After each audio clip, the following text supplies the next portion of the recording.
Welcome to the Leedz Edutainment Podcast, featuring in-depth interviews with people in hip-hop culture, based out of New England. Leeds. We're in business. All right. You got the blurred background going on there. Yeah, man. This is me every interview or any podcast, you know. Are you trying to hide what you got going on back there? Yeah, absolutely. It's a fucking mess. So I have no time to I have really no time to tidy up, you know.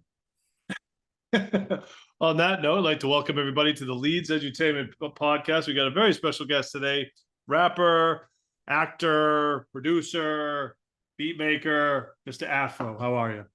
Peace. What up, Leeds? What's going on? Good, man. We've known each other for a while. Yeah, been a couple years. Oh, it's been more than that. Yeah.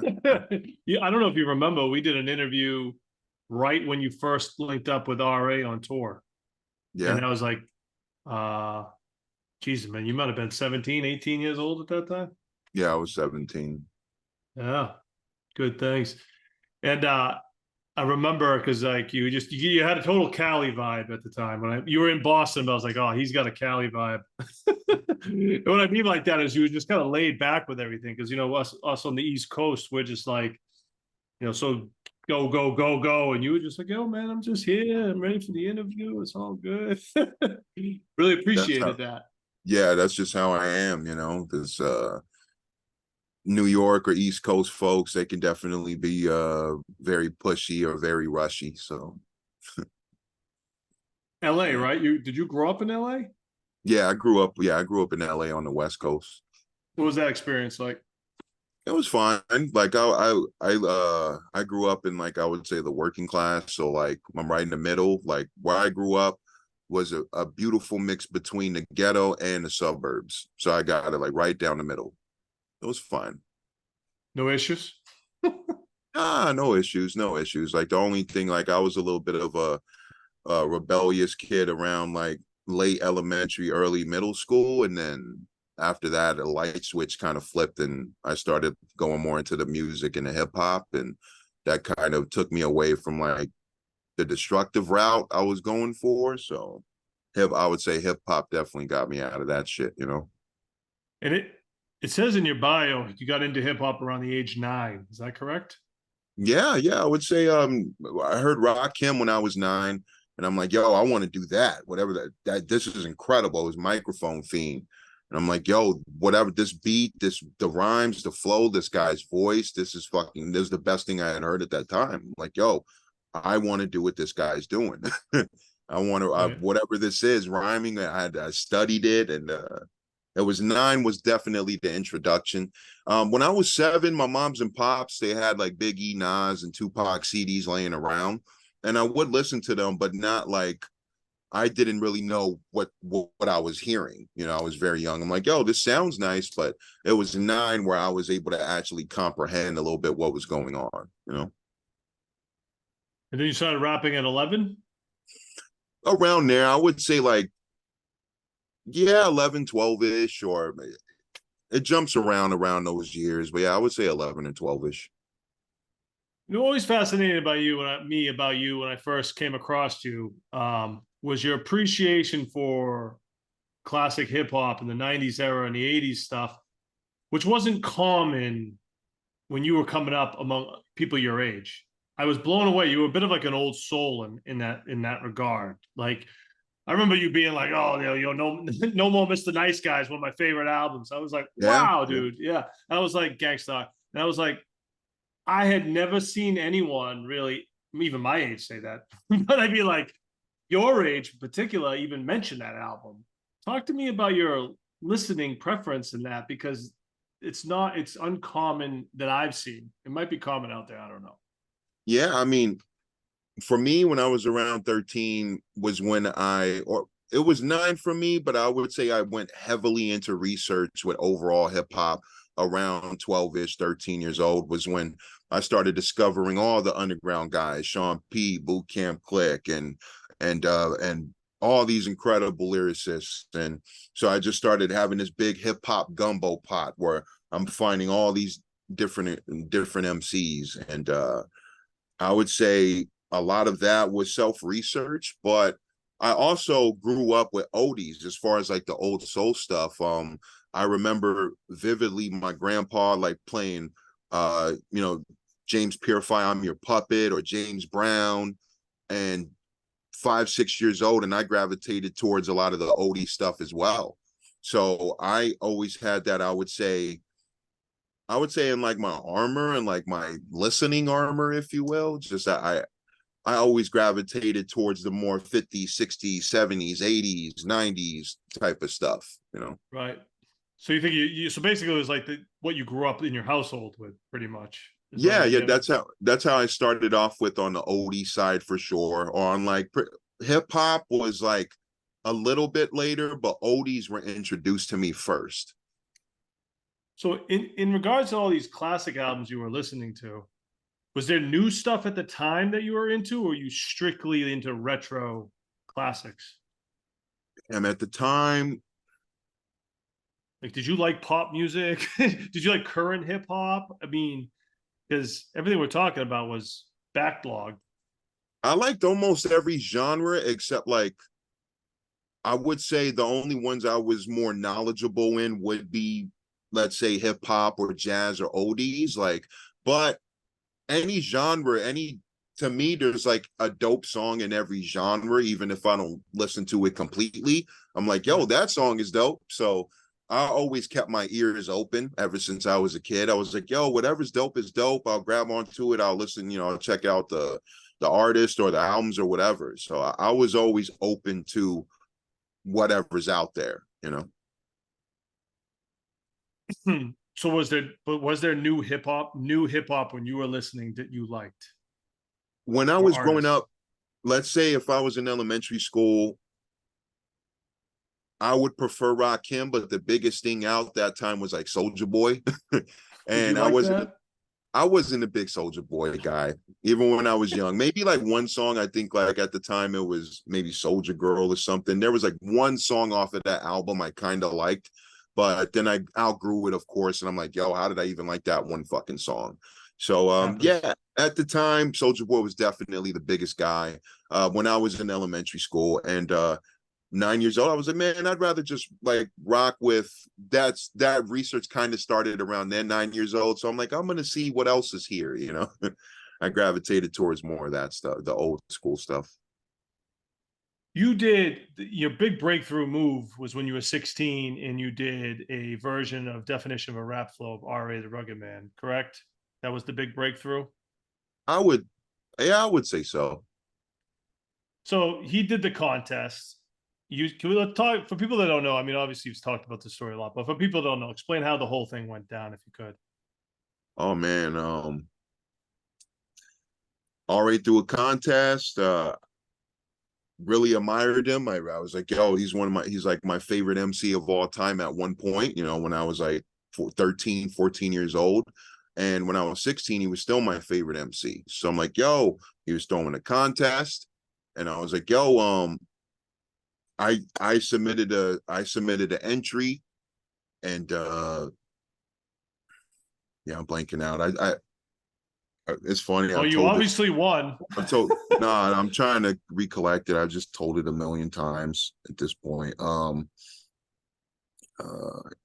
Well, I'll summarize gonna for you. no, I got it. I All right. got it. I'm just getting fog brain right now.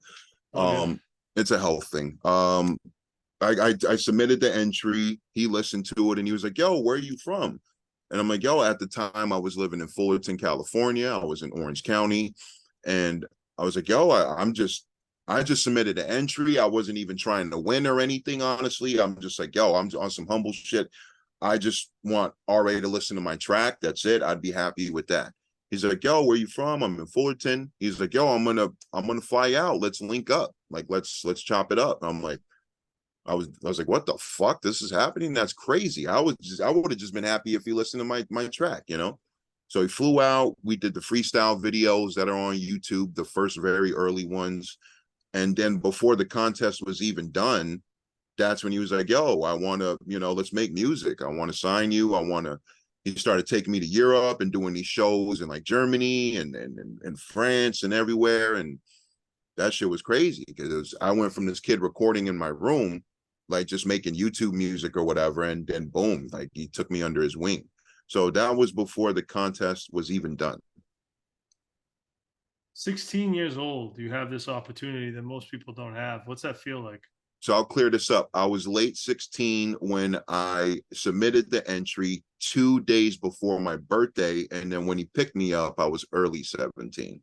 Okay. Well, I appreciate the clarification, but that's still young and that's an No, no, amazing it's all time. good. No, and that's not even like it's not on some check stuff or anything. It's just to clear up for anybody, like Gotcha. because I know I might have like been a little bit mush mouthed of how like I've explained it in previous interviews. So that's why I'm like, yo, this, just want to make sure. No worries. So you're on the road at 17 with R. Ray the Rugged Man. I mean, for someone who's booked a lot of Rugged Man shows even before you were in the picture, it's a very interesting scene. And he don't co-sign many people, and unless he really likes the music. And I had never seen him go out on a limb for anybody else other than you my whole time. I have a whole experience with him at all. So now you're on the road with him. Yeah, What's that like? it's awesome, man. I mean, I love the guy. I just, yeah, I don't know what else to say. Right. So from there, right? What happens from there? You end up on Jimmy Fallon rapping. Yeah, man, that was insane. I mean, Fallon, the team and everybody at Fallon reached out to us. They reached out to RA and me, and they were like, "Yo, we seen Afro's freestyles on the YouTube. We'd love to have them on the show." I'm like, "Yo, I was dumbfounded. I couldn't believe it. I couldn't believe it at all, dog. I was like, that was. I would say that's one of the first moments. Like if you watch the showcase and what I did on there, you can definitely see how nervous I am, and it's just hard to hide that. I was nervous as shit. I was like gonna shit on myself on that stage, But yeah, I was backstage, dude. I met all the Roots. Questlove came up to me before the show. He's like, "Yo, what tempo do you want the band to play at?" I'm like, "Oh shit, I get to control the tempo of the band. That's fucking insane." Like that, just as a producer perspective, I'm like, "Whoa, that's fucking crazy." Questlove was awesome, and I had a 10-second encounter with Black Dot, but it was literally a dream come true. It was like the illest shit ever for a hip hop fan, and he came up. He's like, "Yo, young man, you nice." I was like, "Oh shit, that's Black Dot." I was like, "Oh fuck." So I was geeking out. But yeah, and then Jeff Goldblum was like one of the coolest guys I ever met. Just a really cool encounter with him. And that was dope, man. Like Fallon was a really good time. It was a freestyle, right? Or was it written? Yeah, so check this out. We did 2 different takes and they were both freestyle, and they were pulling stuff out of the hat. I mean, pulling stuff out of the objects out of the box and stuff. So the first take, they used different objects. And because it was like a tempo test, they were like, at first I was like, "Yo, let's do some Chub Rock Treat 'em Right tempo shit, just a little bit faster."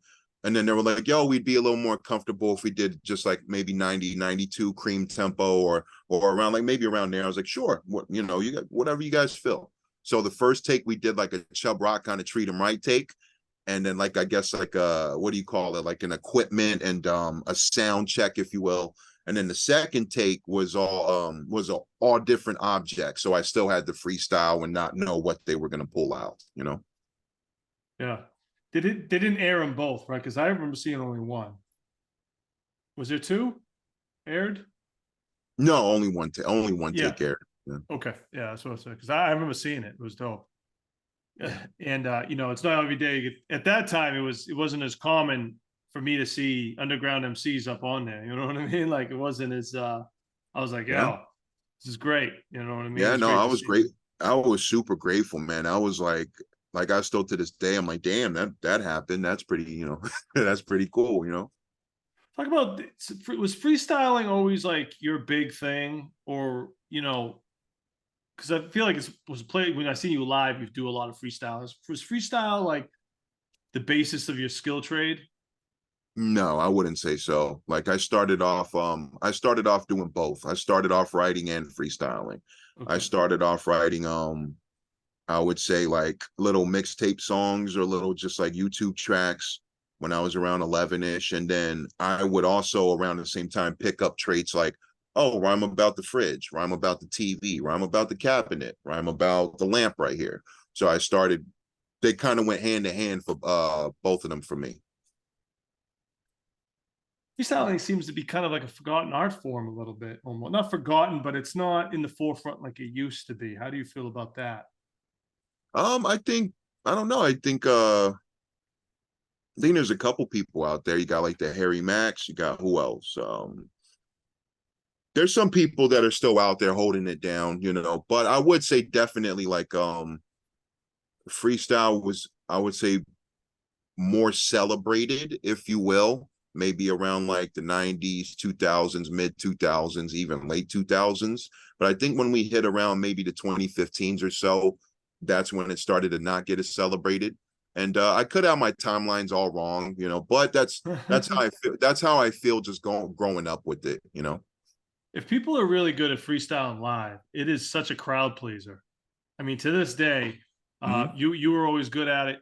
You know, when I did a Common concert, he still freestyled. He Common's just, the man. I think Common is extremely underrated as far as that technical skill. Like people, Common has definitely had a very much success as a mainstream artist, being an actor and some breakout albums and songs. But technically, skill wise, as an MC and freestyling, I think he's very underrated. I don't think he gets brought up as much as he should. And I barely learned, like maybe 3 years ago, that Common, he doesn't write anything. Like maybe he'll punch in when he records, but he goes from the top just like Jay-Z, or just like Jay does. You know, right. Common is literally in the same conversation. He doesn't write. So I'm like, yo, this dude's a beast. I've always thought Common was a beast, you know. Yeah, when I saw him live, you know, it was when he incorporated the freestyling. I was like, man, I hadn't seen an artist do that in a long time. I think you might have been the last artist I've seen do it because it's like, well, shout out Jackson Whalen, he does it out here too. But a lot of people can't do it. Let's just say can't do it or don't feel comfortable with the fact that they might mess up a word or they might Right, forget right. something. You know what I mean? Like they Yeah, might, and my and that might thing is like, happen. yeah, my thing is like, who cares if you mess up a word? It's like as long as you can mess up a word or two and still keep it going.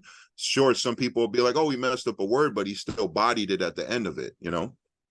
So it's Right. like, yo, yeah, as long as you still, even if you slip up, land strong. Just land strong. Land as strong as you can, you know? That's what's up. From here, you also get you get a role in the was the VH1 show. It's VH1, I think, the breaks, correct? Yeah. Yeah. I was able, that was around 2015. And at first it started off as a VH1 TV movie. Yep. And that was crazy. Like, and then later it spawned off into it was like a television series that did Yep. only 6 episodes. It was 6 or 7 episodes. I watched And it. so with that was crazy because with me, I've always wanted to act. Ever since I was a kid, I had hip hop and music and acting in movies literally right there, like teeter Right. totter. Ever since I was a baby, or ever since I was like 5 or 6 years old. Came out So of the baby with came out of the womb with headphones and a camera. that's right. That's right. I wouldn't be surprised if I, yeah, no doubt. No, and so with the breaks, I got to shout out my goat Primo. You know, my goat of all time. Like he was composing the music for the breaks, and I'm really cool with his manager Ian, and really awesome dude because he got me to audition for the show. He's like, yo, I can get you to audition, but you still got to audition. You got to work. You got to, you know, study the lines and stuff. I'm like, no problem. Like I had a little bit of script, like when I was young in school, like middle school, I would script write as a hobby and write little screenplays and act out these little terrible movies with like my buddies and stuff. So like Right. I had a little bit of, like, I would say, script reading, like, kind of knowledge. I was still learning at that time, but I'm like, okay, I'm a little bit familiar with this territory, you know. So I'm auditioning and I auditioned for one role and they're like, nah, you know, we're not filling you for this role. And I'm like, I don't damn, mean to stop you. What's that role? What was the role you were auditioning for? it was the guy with the scar, the main bad guy. Oh, Not the okay. bad, he's not the bad guy, but the main the dude with the scar on his face. The main Um, rapper, the bald yeah, headed dude. yeah, yeah. Yeah. So I auditioned for him and they're like, yeah, we don't see you as him. I'm like, no problem. And I was a little hanging my head a little bit. And they were like, yo, we do have another role for you though that I think would fit you very well. Would you like to audition? I'm like, of course. Like what, yeah, of course, man. So I auditioned for the role D Rome and I got it. But it was a process, man, because they made us do screen tests, chemistry tests. They paired like 2 or 3 of us up together. So it was rounds of auditioning. I'm like, damn, it was a little bit tough, but I had it locked. I was like, yo, I think I got this, for D Rome. And they were like, yep, you got the role. I was like, cool. It worked out. It worked out. We'll circle back to the Primo thing. And we never really talked about this before because it was always kind of hush. But I saw you talk about it in an interview recently, so I'll bring it back up. And you posted it on your wall. You did a collaborative project with Premiere. Yeah. We did yeah. And it never came out, and it hasn't come out. So yeah, what's going on? Unreleased. What's going on? Man, you got to ask Primo because Primo, yo, he's rightfully so. He's one of the busiest men, on the planet. So I'm ready when Primo's ready. Like I'm down. And me and Ian have been talking a little bit. His manager that handles Primo stuff. We've been talking a little bit here and there. And yeah, I'm just waiting on the go. I'm waiting on the go. As soon as I can get back in the studio with Primo, say no more. So that's what how many songs were recorded? We did around, I'm gonna say maybe 8 or 9. Maybe 8 or 9. Talk to me about that process and going to do that. Dude, imagine working with your GOAT. Imagine working with your greatest of all time. It's like as dreamy and dream come true as it can be. It's like, dude, I would have been happy just being a fly on the wall. And that was sometimes I felt like that when like Jizzle would show up or an incredible MC would show up. And I'm just like, I'm a fly on the wall.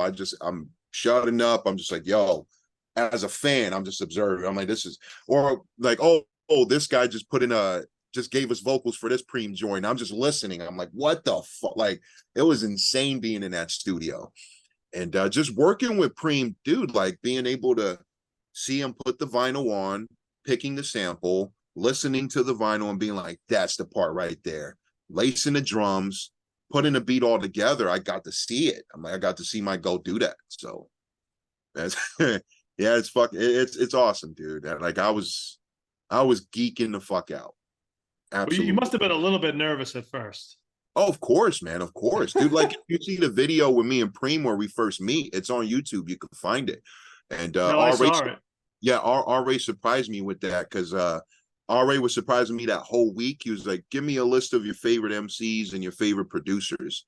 And I was like, yo, are you serious? So I started doing it. He's like, I think we could meet up with about 75% of these guys. I was like, what the fuck? I was like, if we met up with 5 or 10% of those guys, I would have been happy, I like those odds. But yeah, I had Primo at the very top of the list. And I'm like, yo, there's no way this is going to happen. I'm just going to write this just for like the fuck of it because he's my GOAT. But I'm like, this isn't no way. And yeah, RA made it happen, man. It was like the dopest, like the best surprise ever. I was like, dude, what the fuck? And you can literally see me in the video just lose it. I'm like, dude, am I here right now? Type of shit. So yeah. And that's what I saw where you mentioned you told DJ Premier that No More Mr. Nice Guy was your favorite album. And the look on his face of shock. he's like, what the? No one says that. I love that you said that. Actually, I come across one other person has said that. I love the album too, but it's not my favorite. But I just love that you. I love that you say that because a lot of people don't even count that as a Gangstar album at all, even because it sounds so different than everything else. I wouldn't say it's my favorite. Like my favorite personally is Moment of Truth, but okay. No, yeah, that's my personal favorite Moment of Truth. But Mr. Nice Guy, I love it to death, man. I love it. That's a good one. I think I love it a little bit more than other people do. You like, definitely do.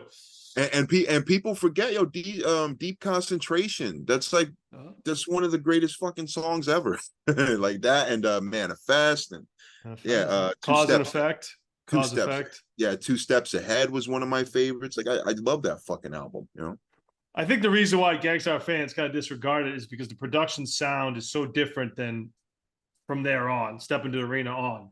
It It's sounds very 80s That's what I was going sounding. to say. I was going to say 80s. It sounds very 80s, and it sounds like Primo was tapping into the Marley Marl dimension, because that's Yeah. his. If I'm correct, like Marley Marl is one of his goats. That's one of Primo's like favorites of all time. I would say Yeah. the Marley Marl sound was like a blueprint for Primo in a way. You know, Primo didn't bite at all. Like, I'm not saying that at all Yeah. once whatsoever. I'm saying he was definitely like an influence. You know. I think Mantronics too.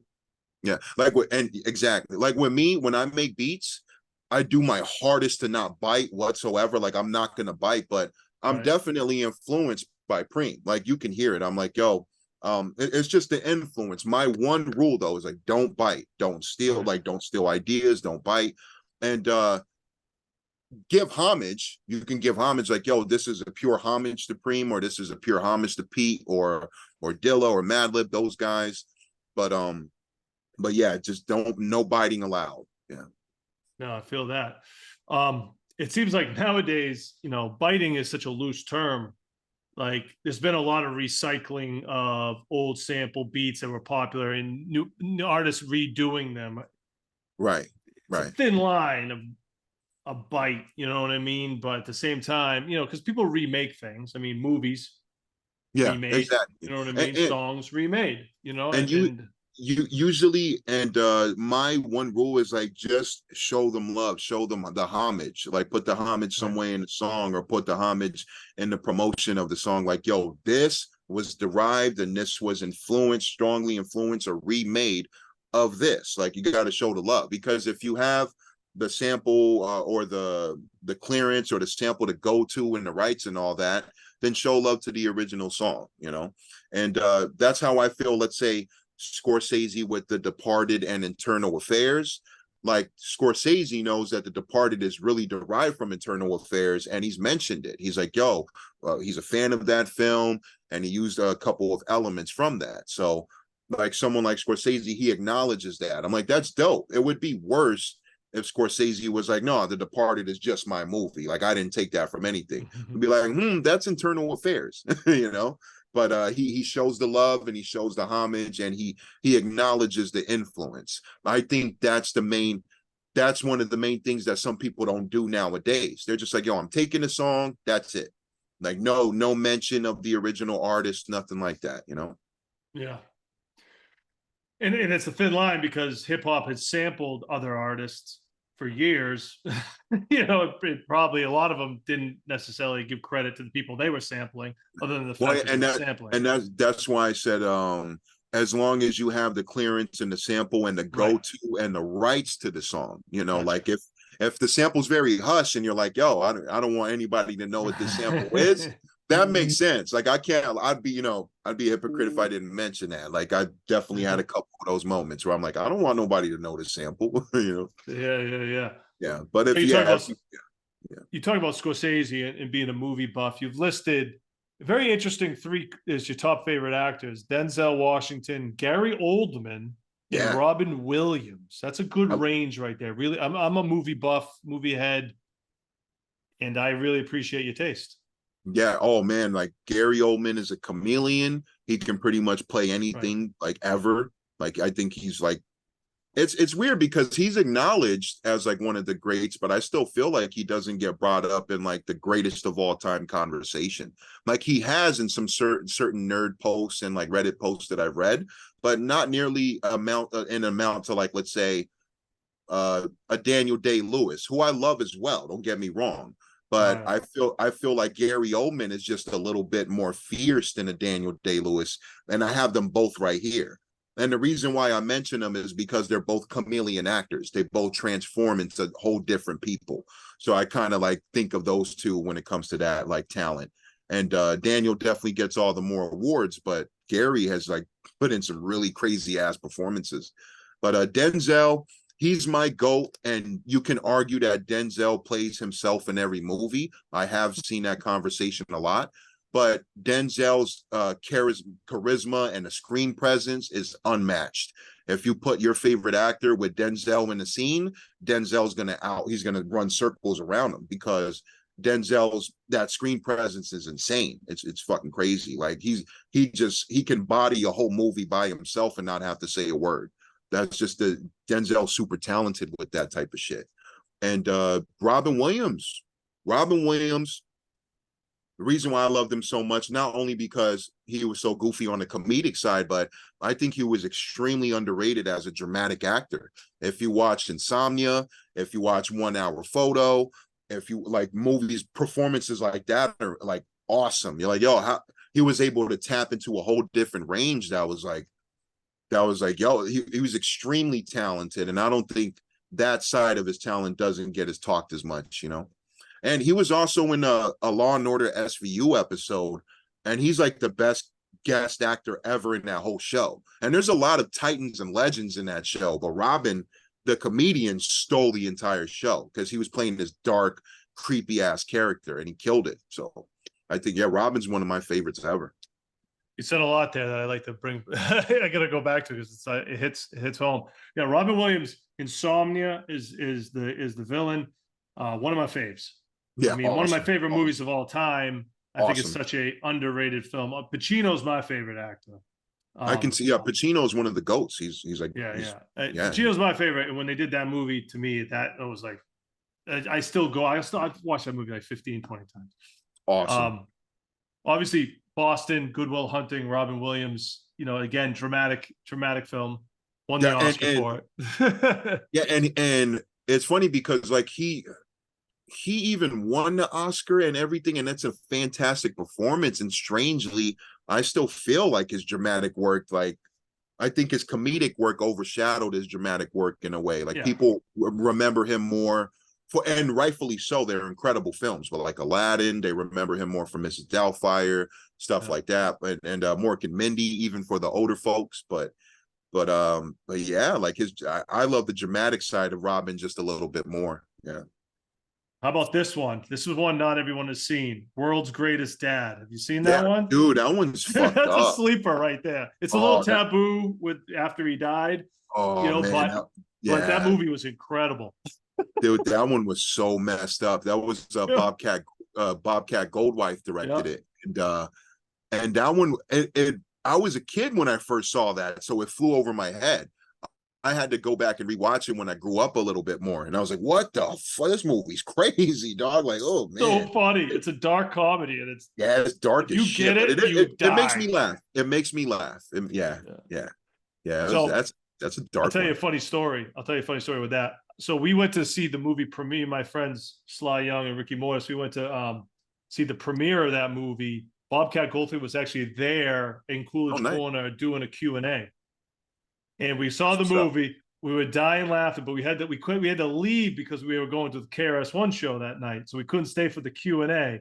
And we were like, oh, KRS-One, Bobcat Goldthwait. It was like, you know, tough to make that one, but you know, KRS-One was work, so I had to take a priority.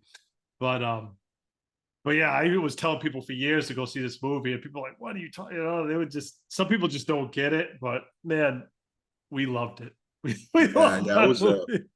yeah, I enjoy World's Greatest Dad. That one's it's a very messed up watch, but I enjoy it. Anyone that hasn't seen it, me and Afro highly recommend World's Greatest Dad. Back to Gary Oldman. What's your favorite Gary Oldman movie then? Oh man, movie. You could say a couple if you got more than one. I don't know about. My favorite performance from him is Leon the Professional. Oh, that's a good one. Yeah. His Sid Vicious performance is really good. Sid and Nancy. Yeah, Sid and Nancy. State of Grace. That's probably one of my standouts. I think that's the first time when I watched that I noticed him. Like, who is this guy? He's incredible.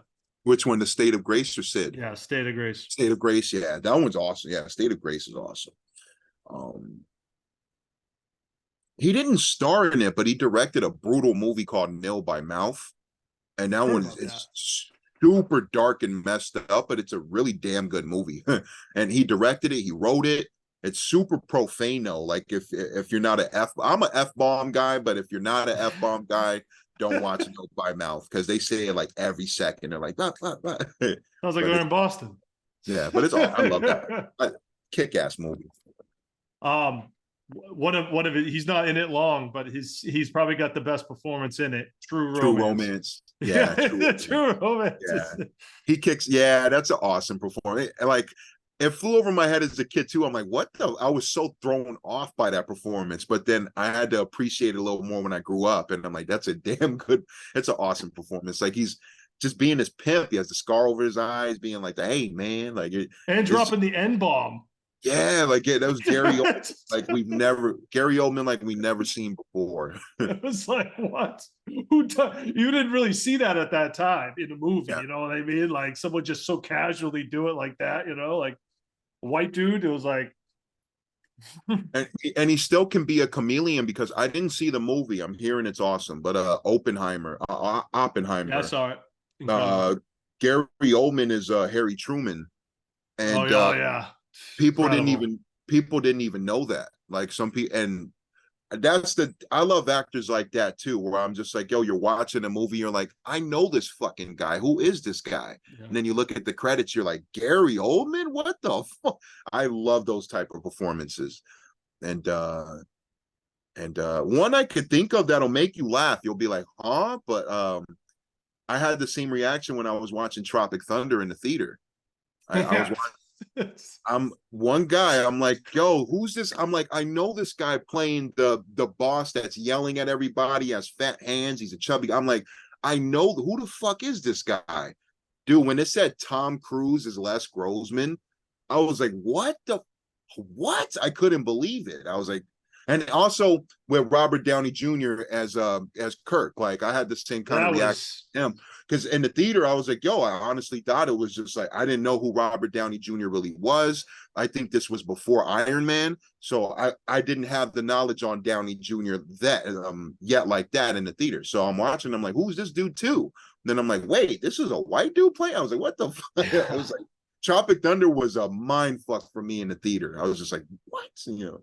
really good Yeah. movie. That's my favorite Ben Stiller film. Yeah. And Gary Oldman, he won the Oscar for Darkest Hour. I felt like, I mean, again, you talk about transforming into Winston Churchill, and it's like, Yeah, holy crap, you know what I mean? His ability to do that. And then like yeah, even like in the Dark Knights when he plays yeah. The inspector. Gordon, Yeah, yeah. Mhm. Commissioner Gordon, Yeah, he looks like a different person. You know what I mean? Like he's like, there's not much to that character. It's a little dry, but like he just looks different. His ability to change his look is just like amazing to me. I always his was amazed by people that can do that. his looks, his accents. Yeah. He has an awesome Russian accent that he kills every time. Air Force One. What else? He voiced one of my favorite characters in Call of Duty World at War. And he Oh, played a word. Russian dude, but he kicked ass. He was like the best character in the whole game. I'm like, Gary Oldman's even still in this game. So it's sick. Yeah. He's great. He's great. And then we'll go back to the GOAT, you say, Denzel. Yeah, yeah. Favorite Denzel movie? This I want to know. Malcolm X. Hard to And beat. Almost yeah, impossible to beat. yeah, dude. Like just first time I saw Malcolm X changed my life. Like just Yeah. it was like the way he just dominated that movie. I thought it was just expertly written. The lead performance is fucking very hard to match, bar none.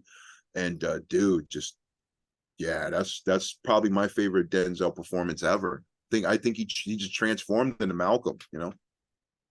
Yeah, I mean, just I must watch that movie again 15, 20 times for a long period of time, man. It's just I just love the transfer. I mean, I just love the story, of someone that can change their life like that. You know what I mean? Yeah, And Spike Lee. I mean, all the great actors in that movie. It's like I said, it's hard to beat that one, but Training Day is close. yeah. I have Training Day is close. you guys can't see, but I have a Training Day poster literally right next to me. It's like posted on my wall right here. So I got a big Training Day poster here. I got a Malcolm X poster over there on my side. But Yeah, Training Day, I think that's my second favorite Denzel performance. And Training Day is the movie that made me fall in love with movies overall. I was like 5 or 6 years old when I first saw it, and I was just glued to the screen. And Training Day was my introduction to just films. Yeah, just period.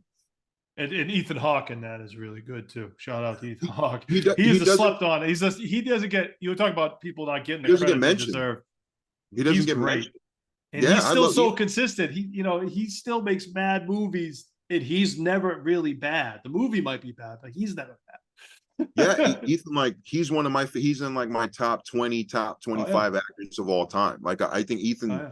Ethan's very versatile too, because he proved it with the new Black Phone movie. Like the way he played that villain and that creepy ass grabber Yeah. guy. I thought that was like one of his best performances ever. I was like, damn, Ethan's killing it in 2022. So What was the one yeah, I just saw with him in it where he plays the priest? Oh, first reformed. yes, incredible. Yeah, that's Paul Absolutely. I Schrader. love it. A lot of people probably wouldn't like that, but I loved it. Yeah, that's Paul Schrader did that one. Yeah, I know. Taxi Driver. No, not Yeah, Taxi. He wrote Taxi Driver. He didn't direct it. he wrote Taxi Driver. I think he did Exorcist too, right? He wrote what He else? might have done.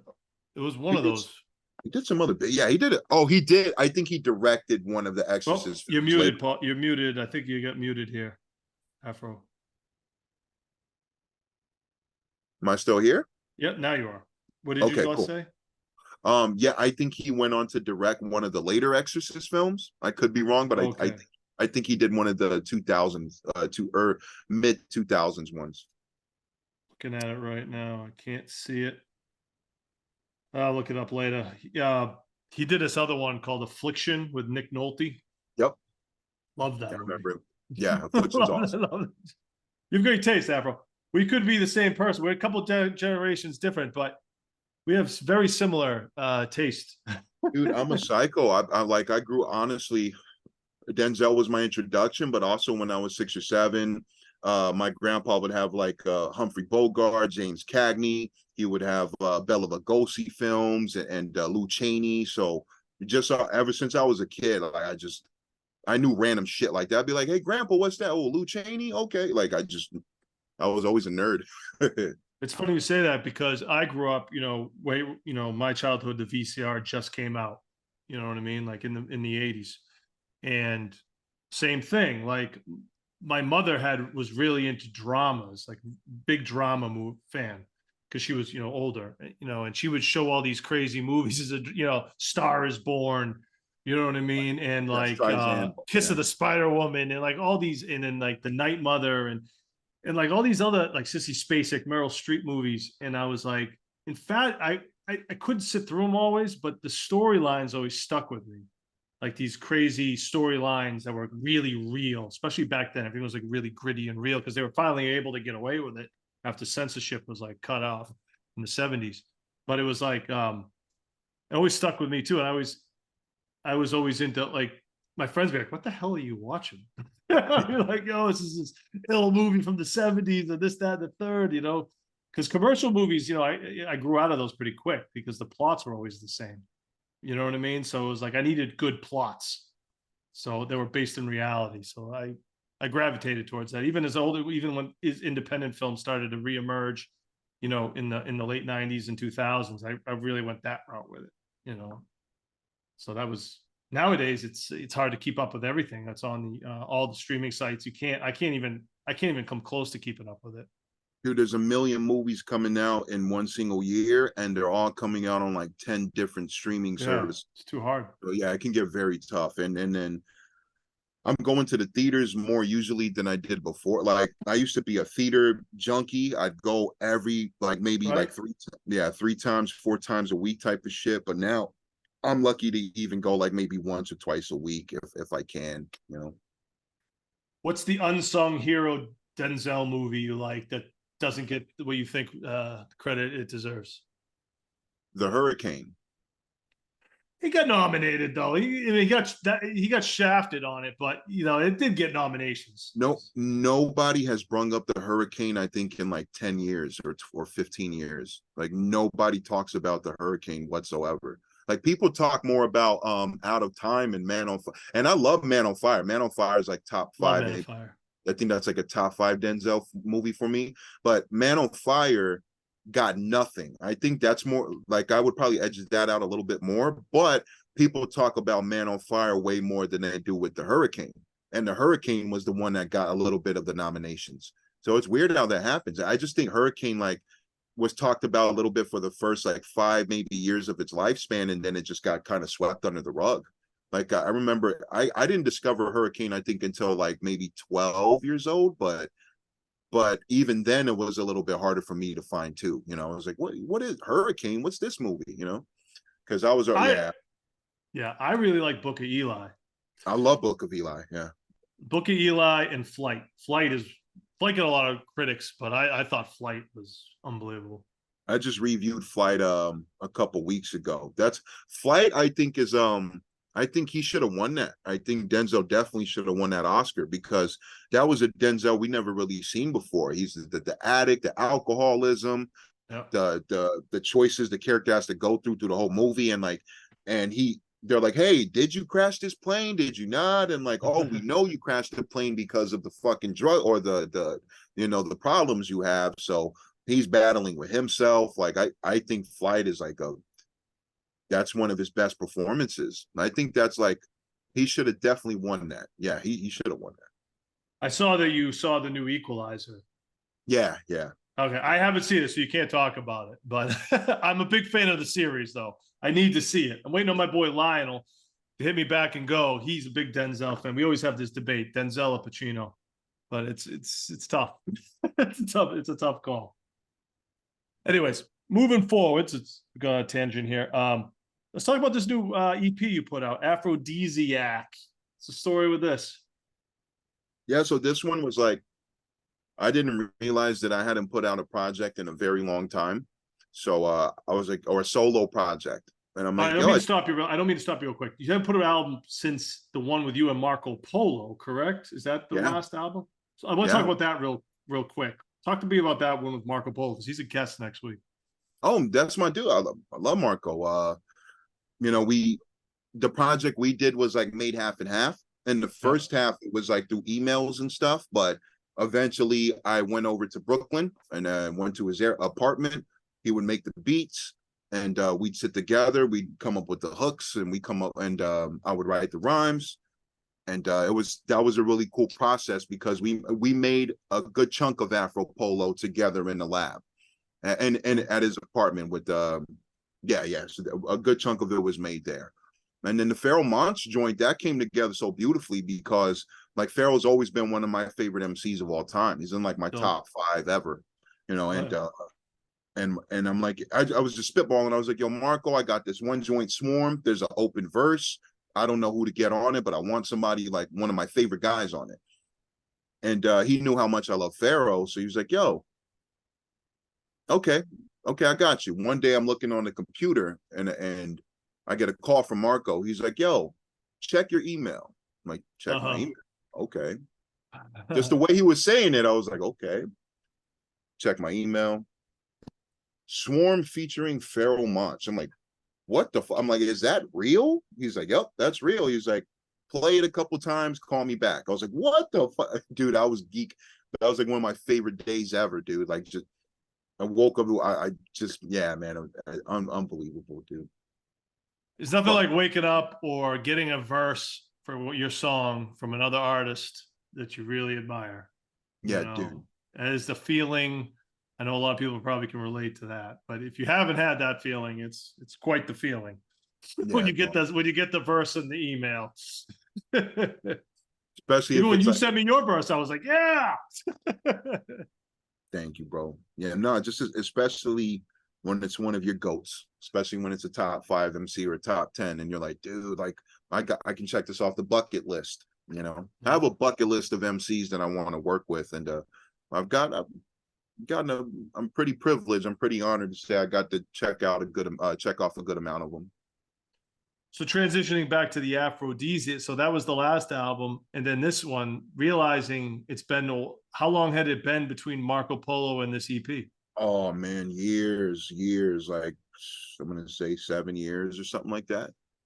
Maybe So 8, why maybe is longer it than that. taking you so long to put out an album in 7 years? You just got too much other stuff Oh going on? man, it's just a lot, dude. It's like I don't really want to go too much into it, but it's a lot of business, it's a lot of Uh, label stuff, it's a lot of interference, it's a lot of uh, procrastination on both parties. Sometimes I procrastinate, and then sometimes the label doesn't get, it's the whole okay. thing. It's horrible. It's horrible. So that's for a particular label situation that you have, correct? Yeah, yeah. But that doesn't. But you're still able to put out stuff like this, like the Oh aphrodisiac yeah. thing and all Yeah, that. from what I understand, it's a one album deal. I Okay, got the deal with these guys and give gotcha. them, yeah, but everything else I could release EPs, I can drop solo projects. All right, You good. Well, that's good that you got to do this. So again, I don't mean to keep cutting you off. I'm just trying to learn as I go. So this one was just like I need to put something out. Definitely, because too much time is going by, and I'm like, I just want to give the supporters, like, let them know that, hey guys, I do have music. I'm not forgetting you guys. It's just a lot of personal shit going on with this Right, album, and right. so in the meantime, I just want to give you guys some content, some projects, and let you guys know I'm still here, and that while everybody's still waiting over this stuff, I got a bunch of stuff in the cannon. I got this EP coming up, and then I don't want to say too much, but I got even more after that. So I got a lot. I got a lot ready to go for the people still sticking around.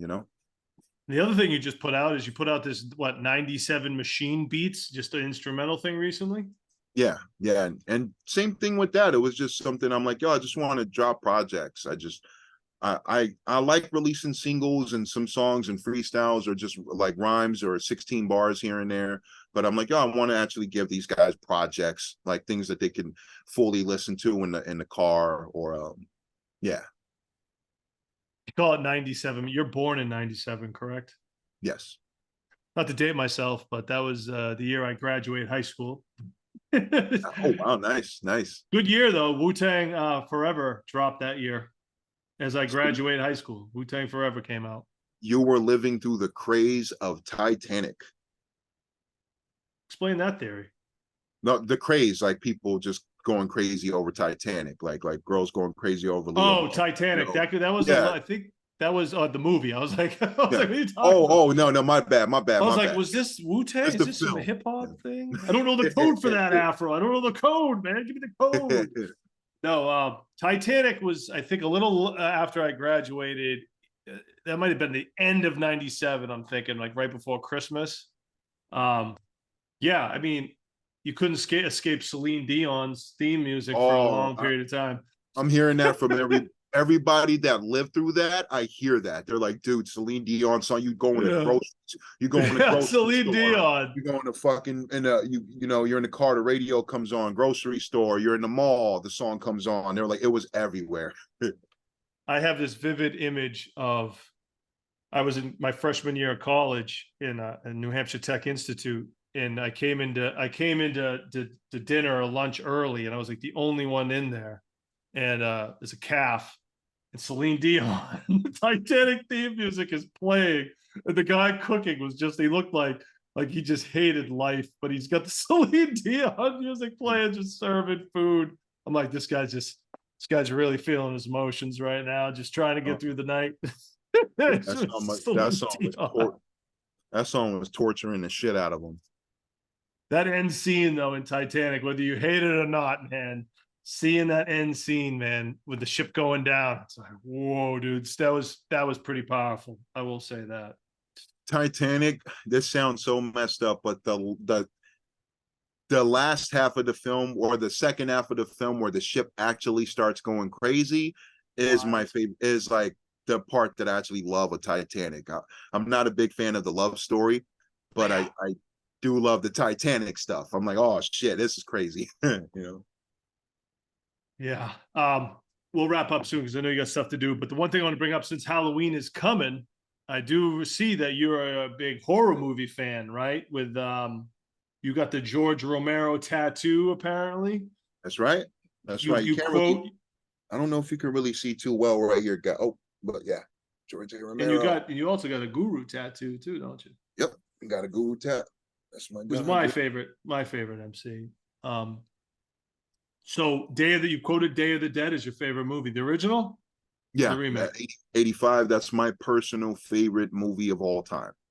Wow, explain that because I do have some friends that love horror movies. Explain that to me. Yeah, just for me, like for me, I think it was Romero. Like it's my, you can technically say Dawn of the Dead might be Romero's best, and I wouldn't be mad at that because Dawn of the Dead is also in like my top 10 movies ever. I have like Wild. Dawn right here, and I have Day right there, and then I have Dawn's Night, real. like then I have Night like right here. So all three of them I love to death. But Day is my favorite because I think it's Romero. It's my favorite dialogue from him. The characters are really colorful. The banter, the jokes, everything works so well. And I think it also contains like my favorite blood and gore ever in any horror film. I think the makeup effects that were done in Day of the Dead are like unmatched, especially Captain Rhodes' death scene. Just insane, like awesome detail to the makeup, the practical effects, and also the directing, the commentary. It was very creepy the way Romero is explaining, maybe they deserve it because of this apocalypse. The characters are questioning themselves. And this was done before in Dawn also, but the way it was executed in Day is just, I think it was like a total package of all this like awesome ingredients. You had the great humor, you had the awesome gore to match, you have dark moments as well. And with Dawn, I felt Sorry, go ahead. Yeah, just cut off a little bit. Go ahead.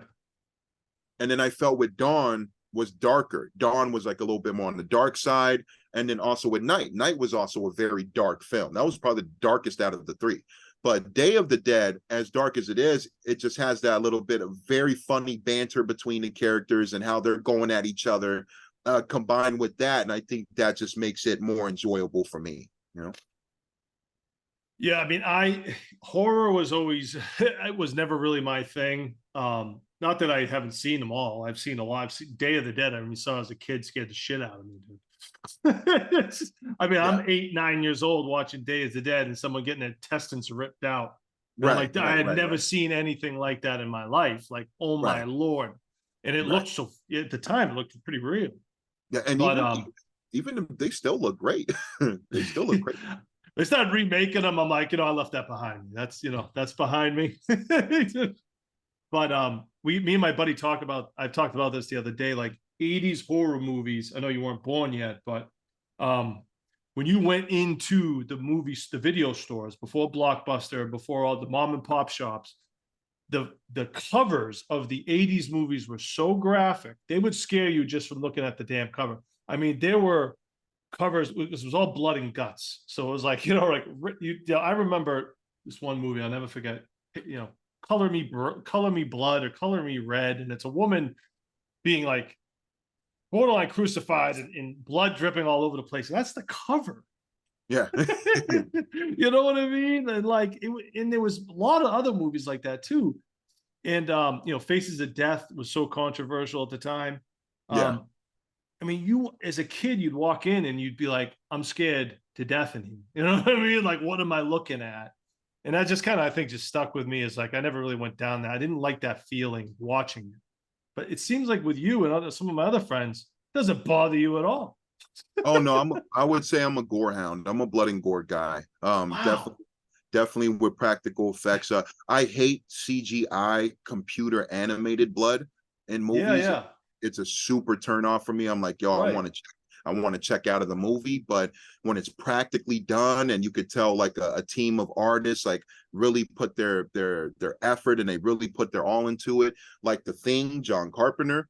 Um, Love that. I love that movie.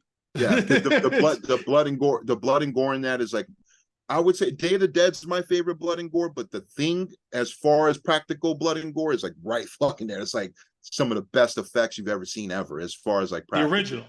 Yeah, absolutely. I don't even count the Well, the 2011 other one. one's a prequel. Yeah, The yeah, sequel's a yeah, prequel, which was yeah, okay, but the first time you saw the first thing, like that feeling of like, whoa.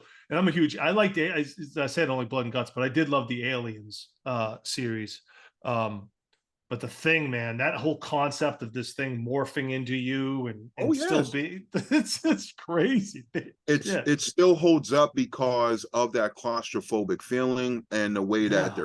they're questioning each other. They're like, "Are you the thing? Are you the thing? Let's tie each other up." Oh shit, he's Right. not. He's not the thing. He's the thing. Like, Yeah. yeah, John. That's my Mind fuck. personal. That's my personal favorite John Carpenter film.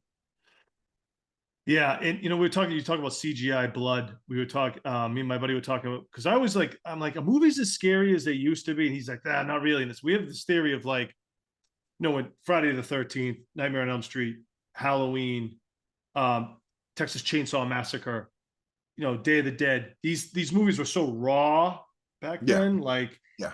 in not so much big budget. Did they feel more real because of that versus today's big budget horror movies? That's a good point That's what because I think. that's a good point because I think the more like there's also like let's say with Jason and the Freddy films, as big as some of those movies can be in certain scenes, it does feel like they do feel a little bit smaller compared to like some of the bigger films that are being made nowadays. You Yeah. know, and the team behind some of the smaller films, you can feel that passion for the movie a little bit more.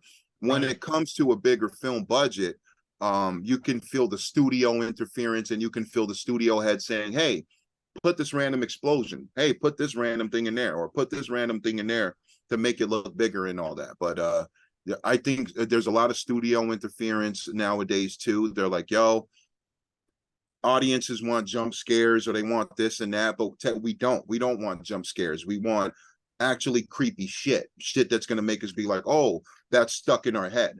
A jump scare is really cheap. It's like junk food. They're like, okay, that was a 2 second scare, and that wasn't even scary. It was just a noise. But creepy movies, they stick out because it's the imagery where you're like, whoa, or the actions or whatever's going on. Sometimes silence in a horror scene is better than just like a whoa or a jump scare, you Right. know. Yeah, Suspense. it's like a build up. It's like a Suspense build will up. get you. The suspense will get you. My mom can't sit through it at all. She can't have any suspense. Even like Avatar was too suspenseful. The sequel, just the whole like action and everything about to happen. I will say the biggest mind fuck movie I've seen in a while, recently, Midsummer. Seen that one? Okay.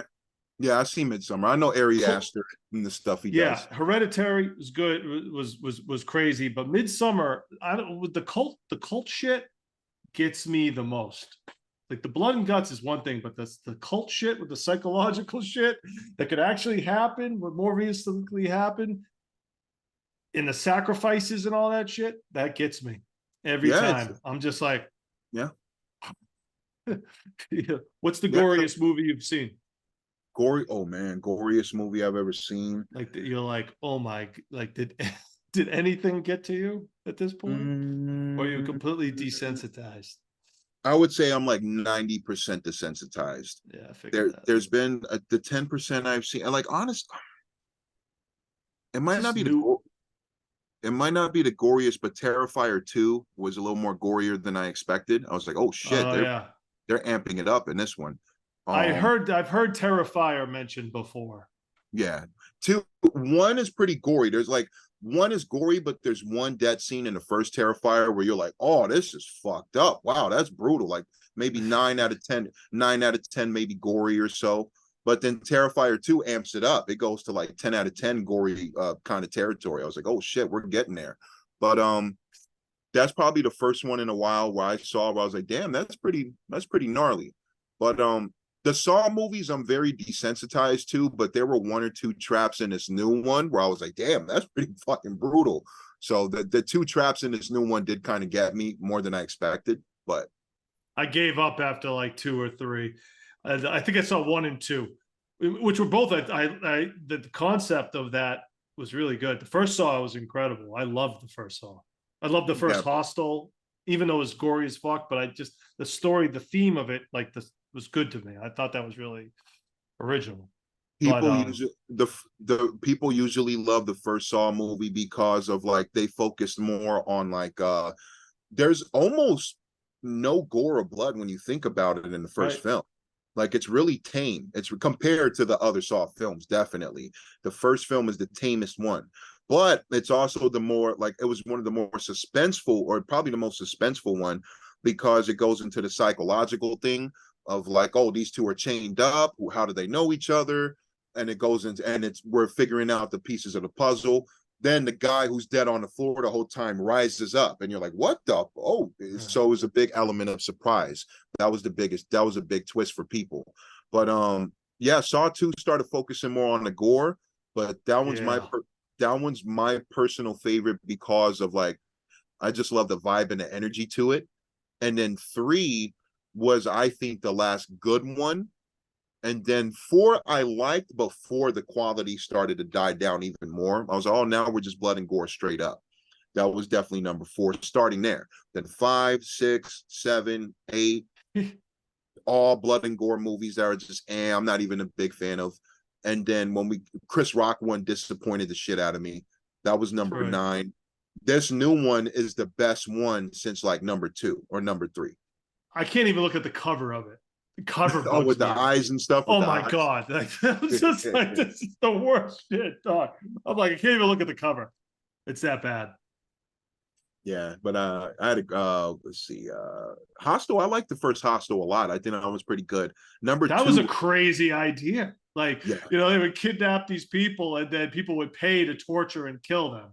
You know, there were times where I was like in Germany or Switzerland or somewhere in Europe, and I'm like, yo, I'm thinking of some Hostel shit right now. I'm like, oh shit. I'm like, just don't take me, like, just leave me be. You know, I'm just doing my thing. There were times I was traveling alone on a train, going towards some of these places and stuff. So I was like, oh shit. I was thinking, you know, because I don't want to be in this scenario. What do you think of Jordan Peele? His movies. I enjoy Get Out.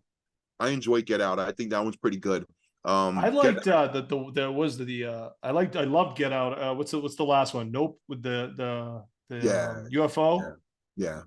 I thought that was pretty freaking gnarly. Yeah. Me personally, I wasn't a big fan of Nope, but the one scene that stuck out to me that I really enjoyed, there's one scene I actually really liked, and it's really quick, but it's the scene where like you're seeing these people get eaten up inside of the fucking the creature, and they're like, like I wish we saw more of that. I was like, damn, I wish we saw just a little bit more of that. And then yeah, I'm gonna stop you real quick there, because that scene stands out to me the most. And I think of like, oh my God, that was the most disturbing shit ever. I'm gonna need like a couple days to process this. And you're like, I need more of this. Yeah. I'm like, I need just a little bit more. That's crazy, dude. I'm a psycho. Yeah, but acting is great. I think the acting is always great in Peele movies. Like he knows how to direct his actors for sure. And Daniel Kaluuya, I'm a fan of, so I thought he did a really good job. I was mad that Keith David is only in it for 2 seconds in the beginning. That pissed me off. But I didn't love the creature. I wasn't a big fan.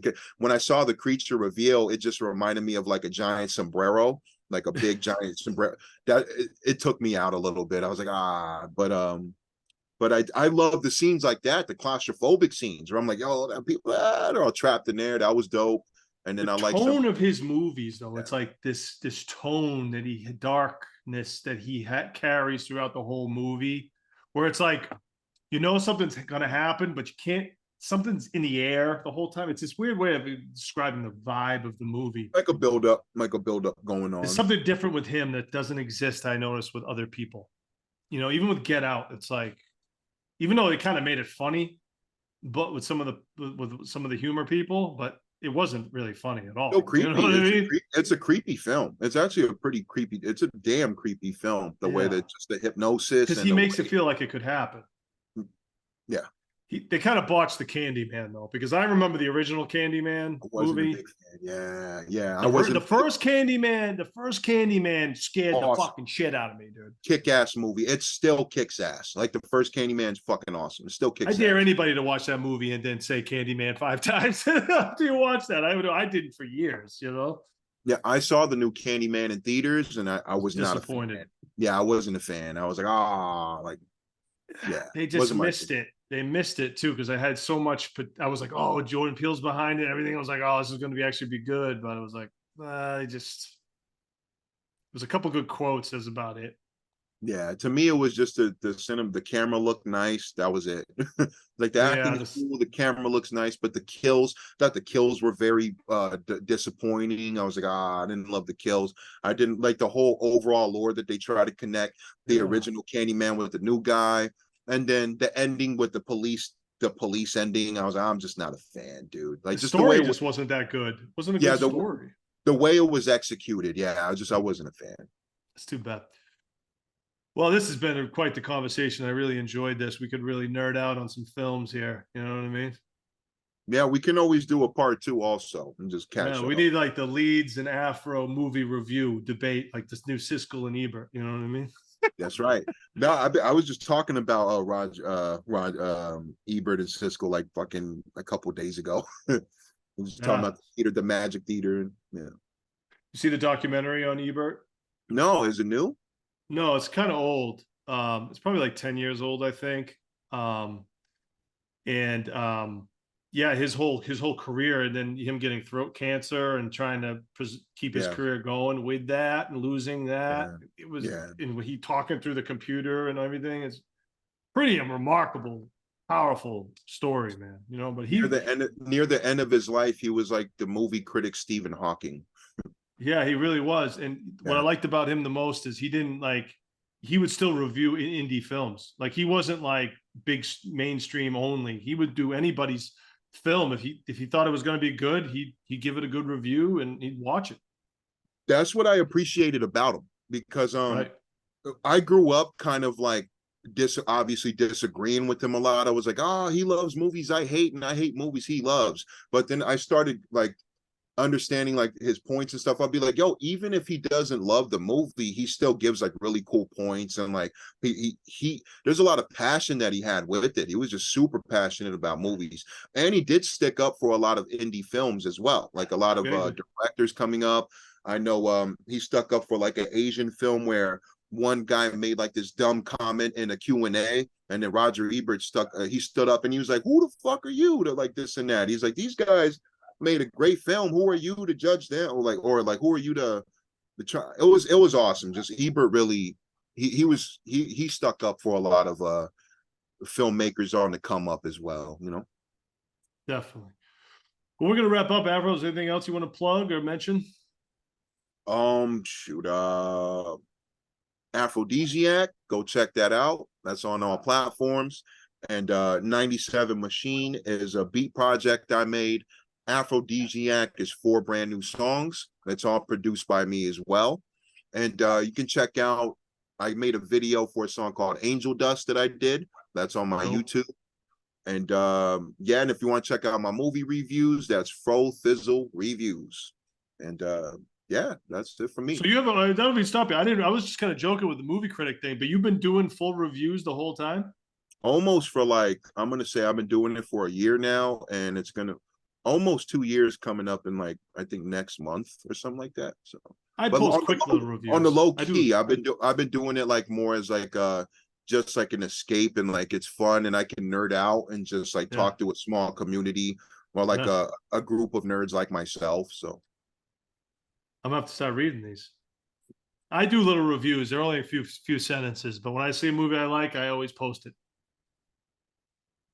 But yeah, word, me yeah, and I never, it was never my intention to do movie reviews, but I was just like, might as well, you should because keep it going. I'm a nerd, so I was like, it's a good way to escape.